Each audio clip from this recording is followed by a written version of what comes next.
Hello लोगोफोर नोंथांमोननि गेजेराव आरो आं मोनसे गोदानै आपडेट भिडिअ लाना फैबावबाय।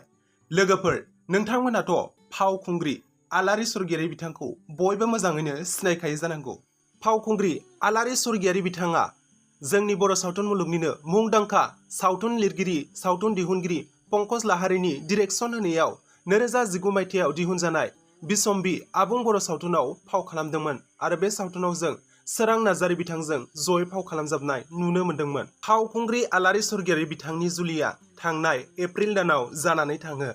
सावगारियाव नोंथांमोना बिथांनि हाजबेन्ड एबा फिसायनि महरखौ नुनो मोन्दों आरो बिथाङा अदालगुरि डिस्ट्रिक्टनिमोन आरो जुलिखौबो बिथाङा अदालगुरि डिस्ट्रिक्टआवनो जादों। आरो नोंथांमोना बिथां आलारि स्वर्गियारीनि फाव खालामनाय डुप्लिकेट पुलिस आबुं बर' सावथुनखौबो इउटिउबाव नायबाय जानांगौ। आरो लोगोफोर नोंथांमोना बिथां आलारि स्वर्गियारीखौ सोर हाबा जाबाय होननानै मिन्थिखादोंमोन आरो सोर मिन्थियाखैमोन आंनो कमेन्टनि गेजेरजों फोरमायहरदो। आरो बे भिडिअखौ मोजां मोनदोंब्ला लाइक खालामदो, कमेन्ट खालामदो आरो साबस्क्राइब